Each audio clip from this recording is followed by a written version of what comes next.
Soalnya saya pun kemarin lebaran saya naik gunung, turun gunung, waktu turun itu tetap bau gosong.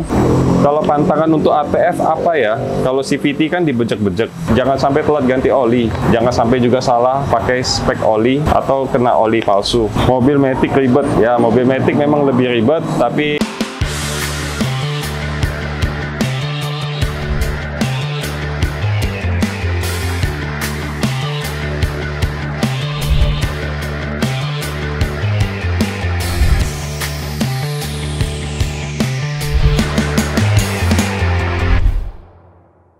Oke, Sobat Domo Transmisi, kembali lagi bersama saya Freddy dari Domo Transmisi. Hari ini kita akan membahas obrolan seputar transmisi, obsesi.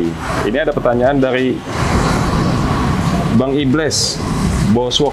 Bagaimana cara mendapatkan engine brake yang memadai untuk mobil Ayla Matic tuas masuk D2, ruas Bawen Semarang masih bau brake shoe hangus? Pada saat turunan, usahakan kendaraan kita udah pelan dulu, habis itu masuk ke D2 itu udah betul.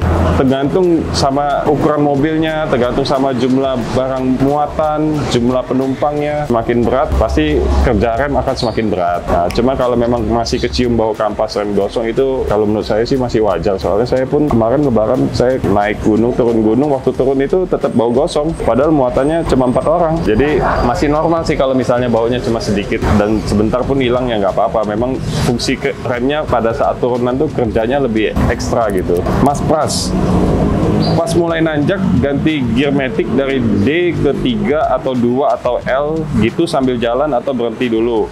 Misalnya mau nurunin atau naikin harus pas pelan atau bisa posisi mobil pas udah ngeden. Contohnya di gear 2, lupa nggak pindah ke 3 atau ke D pas udah lurus, pelan dulu atau langsung ganti aja ya. Kalau perpindahan transmisi itu langsung nggak apa-apa. Jadi misalnya posisi kita lagi menanjak, dari D kita pindah ke 3, pindah ke 2, pindah ke L itu nggak apa-apa. Tapi disesuaikan dengan kecepatannya. Kalau misalnya kecepatannya masih kecepatan tinggi, kita jangan masuk ke 2 langsung tiba-tiba atau masuk ke L pelan-pelan. Jadi ikutin dengan kecepatannya. Begitu juga kalau udah ketemu jalan lurus, kita naikin nggak perlu turunin gas, langsung aja. Misalnya dari 2 ke 3 atau dari 3 langsung ke D, nggak apa-apa, langsung aja. Pertanyaan dari Om Ronald Liling, bahas dual clutch dong. Oke, dual clutch itu komponennya sebenarnya cuma ada clutchnya sama lever forknya. Nah, jadi dual clutch itu dua kopling yang terpisah untuk gigi ganjil dan untuk gigi genap. Ada kelebihan dan kekurangan dual clutch ini. Kekurangannya itu agak sedikit terasa tersentak-sentak. Nah, transmisi pun bobotnya lebih berat dan lebih rumit. Kelebihannya itu minimal engine power loss.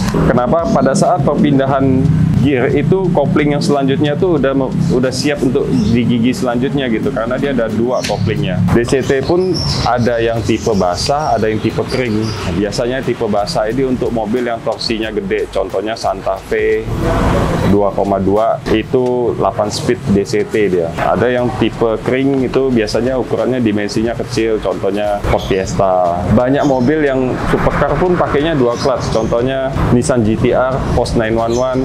Porsche terkenal pakai transmisi PDK. Nah, itu salah satunya Porsche 911 itu sebenarnya dual clutch itu. BMW M Series, nah itu juga pakai dual clutch. Selanjutnya pertanyaan dari Om Irfan Maulana.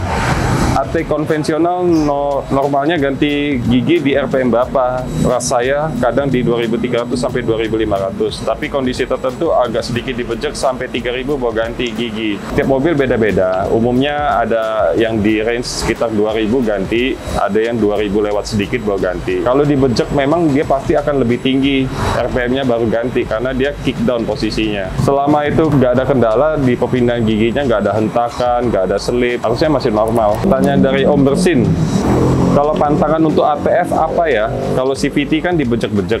Kalau pantangan untuk ATF ini sebenarnya lebih awet, lebih kuat, lebih bandel dibanding CVT. Mau dibejek-bejek juga sebenarnya nggak apa-apa. Yang penting pantangannya itu jangan sampai telat ganti oli, jangan sampai juga salah pakai spek oli atau kena oli palsu. Itu aja sih sebenarnya. Selanjutnya, pertanyaan dari Mas Pras lagi nih.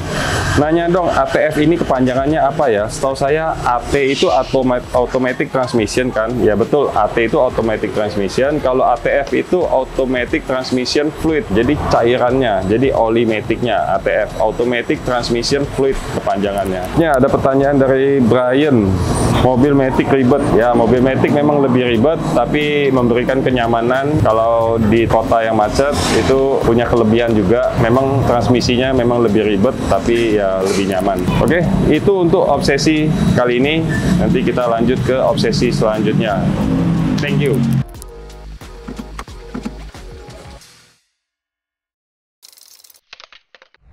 Domo Transmisi, running smooth.